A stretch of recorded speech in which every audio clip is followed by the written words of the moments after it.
señoritas alumnas. Esta clase tiene como foco estudiar la justicia colonial. Para poder adentrarnos en la justicia colonial tenemos que recordar la primera etapa de Chile, que es descubrimiento y conquista. Como explicamos en clase, el descubrimiento y conquista es nada más y nada menos que la llegada de los españoles a Chile. Sabemos que el primer español que llegó a Chile fue Diego de Almagro en 1536. Después vino Pedro Valdivia en 1541. Todo este periodo, este primer periodo de la historia de Chile se conoce como descubrimiento y conquista. ¿Qué es un descubrimiento y conquista? Un descubrimiento y conquista, chiquilla, es una lucha, es una guerra constante. ¿Entre quiénes? Entre los españoles y los pueblos originarios que estaban en Chile. Como ellos vinieron por el norte, pelearon con los atacameños, con los diaguitas, llegaron a la zona centro y sabemos, y hasta el día de hoy tenemos conflicto mapuche. Con los mapuches pelearon casi 300 años.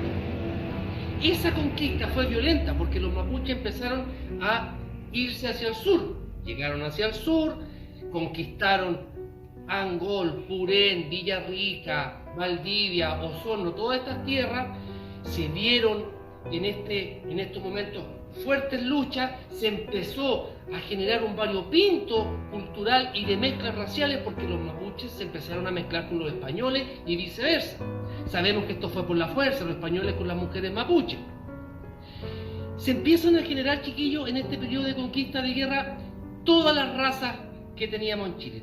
Primero tenemos a los españoles, que eran los nacidos en España. Después teníamos a los criollos, que eran los hijos de los españoles nacidos en América o en Chile. Los mestizos, que era la cruza entre españoles e indígenas. También teníamos la cruza entre mestizos e indígenas, que sabemos que daban los mulatos. Teníamos los negros, que trajeron los españoles después con el tráfico de negros, que se mezclaban con los indígenas y daban un sambo. Esas eran las clases sociales. Sabemos también que en esta sociedad de conquista todo era desigual. ¿Cuándo termina la conquista? La conquista va a terminar en 1598 con el desastre de Curalaba. ¿Qué es el desastre de Curalaba? Sabemos que la conquista duró de 1536 a 1598, y en 1598, chiquillos, con el desastre de Curalaba, lo que ocurre es que todos los fuertes españoles que estaban en el sur de Chile, pero todos los fuertes, todos los que yo nombré en un comienzo, fueron recuperados por el pueblo mapuche. El pueblo mapuche se levantó en armas, mató, quemó a todos los fuertes españoles. Los españoles tuvieron que arrancar, dijimos que arrancaron hacia la frontera del río Biobío, hacia el norte. Entonces, la frontera natural fue el río Biobío. Desde ese momento ya no hablamos de conquista, y aquí empieza la colonia. ¿Por qué empieza la colonia? Porque la colonia es cuando se empieza a formar Chile, porque ahora, como los españoles están del norte, del río Biobío hacia el norte, el país empieza a tener un poco más de calma.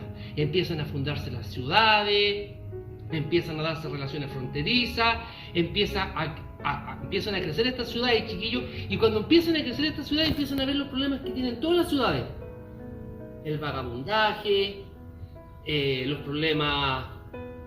problemas de trabajo, empiezan las haciendas a generar la economía del país. Y en estas haciendas, ¿quiénes estaban en las haciendas? Obviamente los que estaban en la cúspide de la sociedad colonial, los españoles y los criollos. Y ellos obviamente tenían fuerza laboral esclavizada, producto de la guerra o producto de cualquier forma se esclavizaba a la gente. Y sabemos que la justicia, si bien es cierto, estaba escrita en los papeles, habían disposiciones de la corona que se tenía que respetar al indígena, pero en esa época no se respetaba. Y esa justicia es la que denominamos como justicia privada, porque la hacía el hacendado, el poderoso.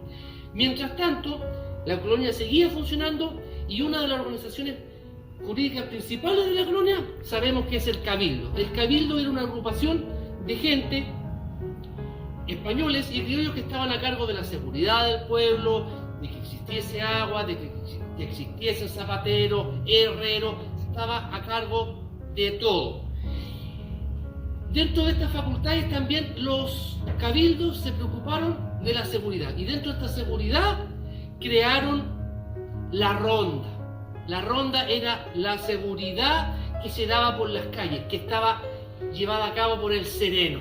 El sereno era una persona, no era español, no era criollo, era un mestizo, un indígena quizá, que con un palito recorría la calle y se andaba observando que no hubiesen robos, que no hubiese gente tomando en las calles, y era una persona de bajos recursos.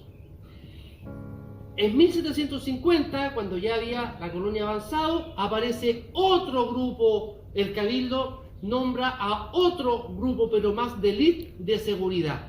Este grupo de élite de seguridad o de policía serán los Dragones de la Reina. Sabemos que los Dragones de la Reina, para poder formar parte de este selecto grupo, tenían que tener buen trato social, no tener sangre indígena, se les iba a pagar un sueldo mucho más alto que el sueldo de los soldados del ejército español en Chile, y ellos iban a ser como, podríamos decir, como la policía de investigaciones, en comparación al sereno, que era un gañán el que cuidaba y cantaba la hora, como ya lo hablamos. También sabemos que las penas que se utilizaban en la colonia y en la conquista eran penas pecuniarias y penas corporales. Las corporales son las penas que sabemos que se refieren al cuerpo, como los azotes, el rollo, el cebo. También tenemos las penas pecuniarias, que sabemos que se aplicaban a las personas que tenían dinero y eran penas un poco más, les daban mayor rango. No podíamos tener un español en la cárcel del Cabildo. Sabemos que la cárcel del Cabildo ha estado siempre en la historia de la conquista y la colonia, y la cárcel del Cabildo, como la población era chica, no era una cárcel como las que tenemos hoy en día. Era un calabozo, era una pieza de madera y adobe, suelo de tierra, y ahí se agrupaban a las personas de las clases sociales más bajas. Eso es, en definitiva, lo que hemos abordado en esta clase de la justicia colonial.